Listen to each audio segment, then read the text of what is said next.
Out on bond after being charged with manslaughter. He is accused of killing a mother and daughter from Chicago who were in town to see Drake. 22-year-old Monty Henderson was released today, just days after the horrific car crash downtown. Our Justina Coronel spoke to advocates who want to see change in their city.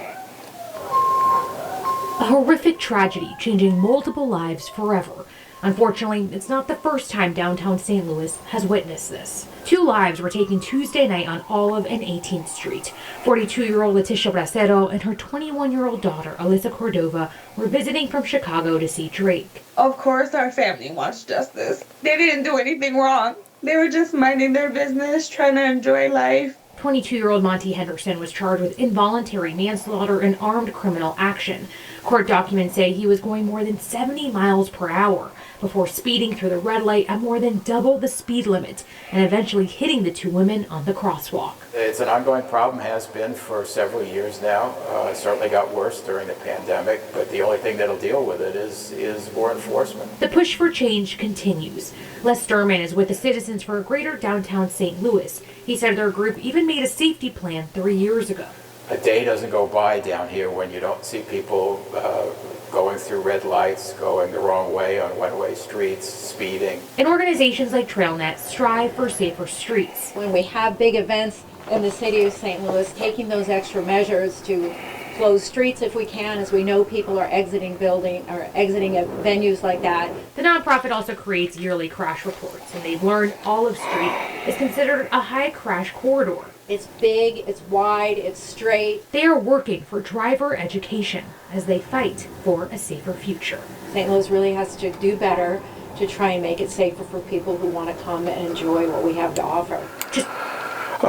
The sad reality is that you can't make it safer. You know, I saw this story. This story came across my timeline, and I'm like, you know what? I got to talk about it because it's a classic tale of train your kid up and train your child up in the way that they should go, right?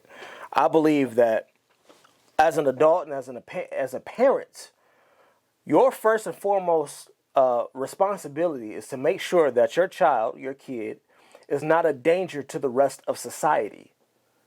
Let me say that again.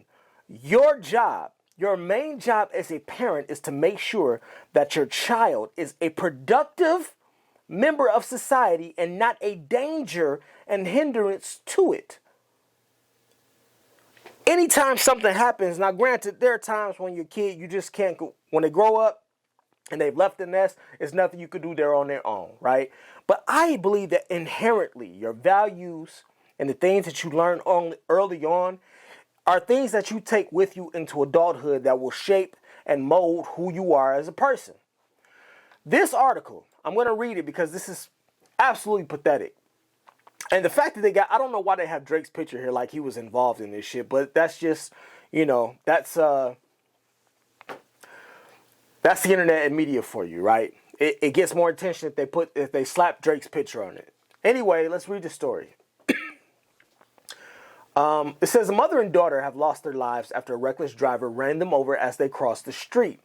In the disturbing surveillance video of the accident, Leticia Bracero, hope I'm saying her name correctly, age 42, and her daughter, Alyssa Cordova, age 21, can be seen walking across the street a few blocks away from where they had just attended Drake's concert in St. Louis, Missouri.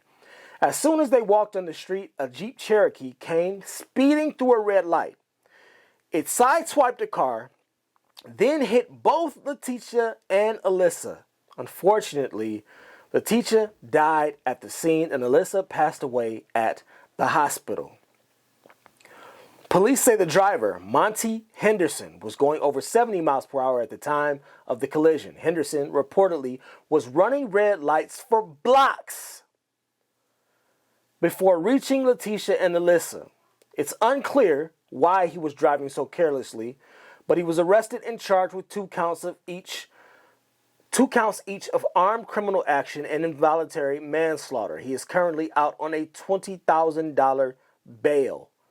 How was this fool allowed to be back outside with the Commonwealth after he just killed 2 innocent people? Ladies and gentlemen, the American justice system. Apparently, the mother and daughter weren't from St. Louis. They weren't even from St. Louis. They were from Chicago and only came to attend the concert. This is sad. That's an understatement. Could you imagine your mom and your sister go out of town for a concert and you have to find out through media and other sources that they were killed randomly because an idiot was speeding through the streets, blowing through red lights, and just decided, you know what, tonight's a good night to kill 2 people. This is insane. This is him right here, Monty Henderson.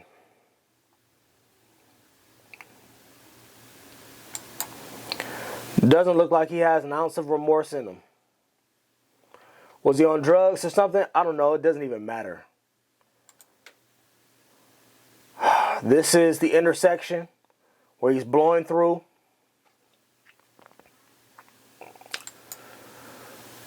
This is him speeding through right here. Destroying one car here. You know, it looks like he's going to miss him, but I can't tell with this angle. But I'm assuming that's the mom and daughter right there. Unfortunately. And you know what? I think he hit this car and it bounced off because of the rate of speed he was going, bounced off and probably hit them too. This is crazy, yo. There's a video here. I'm not going to watch it. Sometimes you need to protect yourself, you know, from just things that you see in the world. Sometimes you got to protect your own eyes and just for your own sanity. It says tributes have poured in for the mother and daughter after their senseless deaths, with a friend describing them as great people, the life of the party, always keeping people up and helping when they could. Wow. Wow, man. This is the aftermath of the accident. Ajos, the motorist was freed, $20,000. This is the judge who freed him.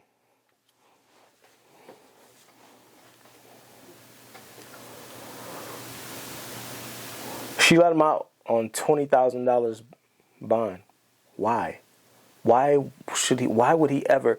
Does anybody know? Is anybody a lawyer in the comments? Can y'all let me know how this works? Is it up to full discretion of the judge to decide if a person gets let out on bond or not? I need to know. I need to know what in the world would allow you to look at this case as a judge, read exactly what happened, have all the facts and details, and be like, you can let him, just set the bail at $200,000. You only got to pay 20% of that. Let him out on a bond. What? It's obvious that this fool is a menace to the society. He's a danger to the public. He should not be allowed to be amongst the commonwealth of people. How do you make this decision? This is the judge who freed him. It's the mom, picture with a friend. This is just crazy. It's mom and daughter. Wow. I'm gonna keep this video nice, short, and simple. Classic case, classic tale of please,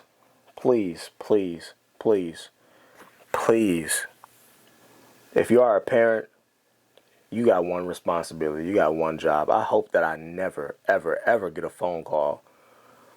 I hope that I've done my job as a parent to where I never have to get the phone call that my son is responsible for taking 2 lives recklessly, blowing through the streets at 3 a.m. in the morning, and has just killed 2 people with a vehicle. This is crazy. I'll see y'all in the next video.